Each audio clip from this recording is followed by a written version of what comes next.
Once in a while, you get that one movie that hits every generation, that impacts every individual. I believe Ad Astra is that movie. The Earth put its hopes in him. And now, its fate is on me.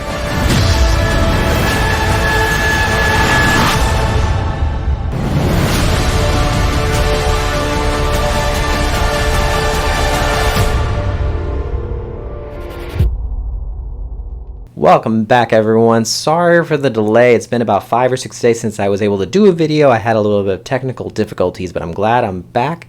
I'm running, I'm ready to go, and we are talking Ad Astra today. It was released September 20th on a Friday. Today is officially Wednesday, so I haven't had a chance to really do anything except write a review on Letterboxd if you want to check that out. I have that up as well as my review for Rambo Last Blood. I'm not doing a video review for that one, but I do want to talk about Ad Astra. I'm a bit late for it, but I really want to talk about this movie because I feel, as I said at the beginning of this video and in my title, that this movie has such an impact on this generation, and it really is the 2001 Space Odyssey of our generation. Now, I know that's probably a big uproar just from me saying that. How dare I even compare this movie to 2001? I'm not saying it's better than that movie. That film is 10 times better than this one. But before I get into any of that, I just want to remind you all and any new viewers that are watching this video for the first time and finding my channel that whenever I talk about any new releases, I really talk about finding the positive aspects out of it, whether I like the movie or not. I try to find out what movies influenced this one when it was being created, either by the director or from my own opinions,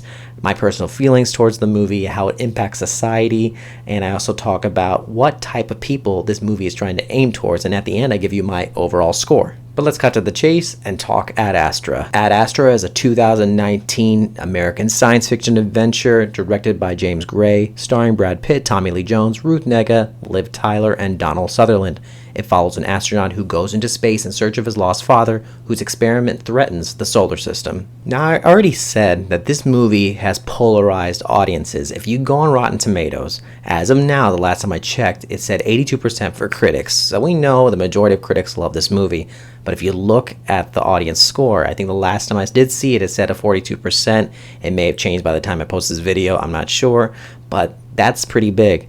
Now, you look at a movie like Rambo that came out the same weekend, that one is a complete opposite. I believe it's at 96% for audiences, whereas for critics, it's at 28%. So we can see quite obviously that audiences are wanting to go for pure entertainment over these really deep thinker, ones that really make you ponder on life type of movies. But movies like this really are not for everyone. This is the type of movie where you put the themes as the first priority over the storyline, the plot of whatever's going on with the characters themselves.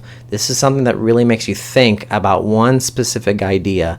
Now think back once again to 2001. This movie was released about 51 years ago, 1968, and at the time, the film wasn't exactly panned by audiences as much as Ad Astra was, but it wasn't really considered the masterpiece that it is today. In fact, it was just considered just another science fiction film. I mean, there were a lot of people that absolutely loved it, but it really wasn't praised as much as it is now. And a lot of big movies from back then that we consider such classics, like Vertigo from Alfred Hitchcock, It's a Wonderful Life, A Christmas Story that everyone knows, these type of movies were actually failures when they were first released. Now, I'm not saying this movie was a failure. It just wasn't looked upon as worthy as it is today. And my point is, what I'm making is that movie, 2001, its themings of spirituality, life itself, that's something that really transcended throughout the last 50 years. I think that's one of the reasons why it built up to be such a cinematic achievement, not just only because of its visuals and its technical achievements, but it was its theming. And I'm confident enough to say that this movie, 20, 30, maybe 40 years from now, this will be the movie that will be looked back on as 2001 was looked back upon 50 years ago, as this one film that has the themes of human connection and emotions and how we are numb and cold to other people sometimes, and how we have to find that human connection in ourselves. And in this case, it's father and son, but it's really every individual, and that's a powerful tool to use in making movies. And I do keep mentioning 2001, but another movie I want to say that really is an influence to this film is Apocalypse Now. And even the director, he had said that 2001 and Apocalypse Now, both those films had a part in creating Ad Astra. And now some people wonder, how can these two movies have anything in common with another science fiction film? Where Apocalypse Now dealt with the Vietnam War, 2001 is a science fiction film, but how can you relate those two movies as well? But pretty much in a nutshell, 2001, its visuals and all the technical achievements for that film, and how it didn't exactly copycat 2001, but it used its ideas to branch out in its own entity. And I thought it was a great job that it made it look very haunting, very eerie. It gave that spiritual feel that 2001 had, but in a different way, because whereas 2001 dealt with life itself and the mystery of it all, this one was more on human connection, but it still held that feeling, that essence of that hauntingness of space. And I thought it was just breathtaking to watch, especially he's traveling to the moon, then he goes to Mars, and then he's in Neptune. I'm like, it was just fantastic to see these visuals, and I just thought everything about that did a great job with it. I think that was the main thing about the connection between these two movies, was the visual and just the essence of that spirituality. Whereas with Apocalypse Now, both central characters are telling the story through first person point of view, and you hear their inner thoughts, and it's almost the same type of tone, and you just get a feel of Apocalypse Now when watching Ad Astra. And I just recommend now, if you haven't seen Apocalypse Now, and if you've already seen Ad Astra, take a look at Apocalypse Now, and you'll notice that our central character does the same thing in narrating a story as we move along, and that film is longer than Ad Astra is. And also, the antagonist and the protagonist in both films, I guess you can call the father and son protagonist antagonist, because they're both trying to stop the antagonist from murdering more, because both have gone insane, both have murdered. One's in Vietnam, one's on Neptune, so it's an entirely different environment, but it's the same theme. It's that human struggle. And here you have an Ad Astra McBride, played by Brad Pitt, and he is the person he's pretty much numb. He has no emotion at all, and he's out there looking for his father, which is all the way on Neptune. He's been told that he's gone insane, he's murdered his crew, and he's trying to make that connection, maybe subconsciously, but throughout the whole time, he is just numb to everything that's going on, or at least it looks like it. And that's another thing I want to add on to is Brad Pitt's performance. Another thing that I mentioned in my written review is that this is not a type of performance in a movie where it's screaming and crying and just full bursts of anger that you would see in other Oscar-worthy performances.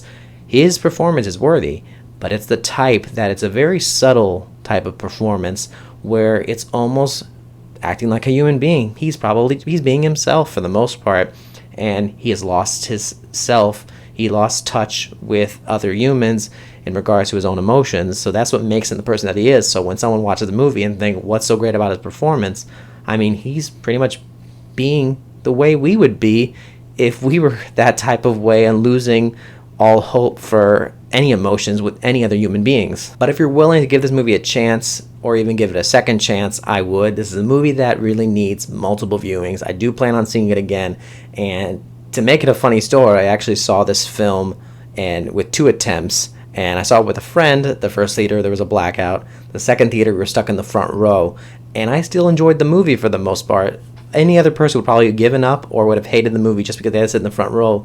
But I was the type that was willing to be patient, I was open-minded, and I was ready for it. And it took some time to really let it sink in, but it really ended up being possibly in my top 10 for 2019. So I'm giving it a 10 out of 10, being that it's also my top 10. And I don't think this is a movie that will get a lot of Oscar nominations. I would hope it would, but as I already said before, as audiences didn't really care for it in the present time, this will also be a movie that won't get any recognition award-wise, probably until we go down the road years ahead. But this is a movie that I see that it will grow slowly into a masterpiece that we've seen with 2001 and many other films. But if you like movies that require a lot of deep thinking, not complex, but just deep, emotional, just themes of life and just human connection with one another, this movie is definitely for you. And I think this is a film that's really trying to aim towards those type of people, but really I feel this is a movie that's for anyone.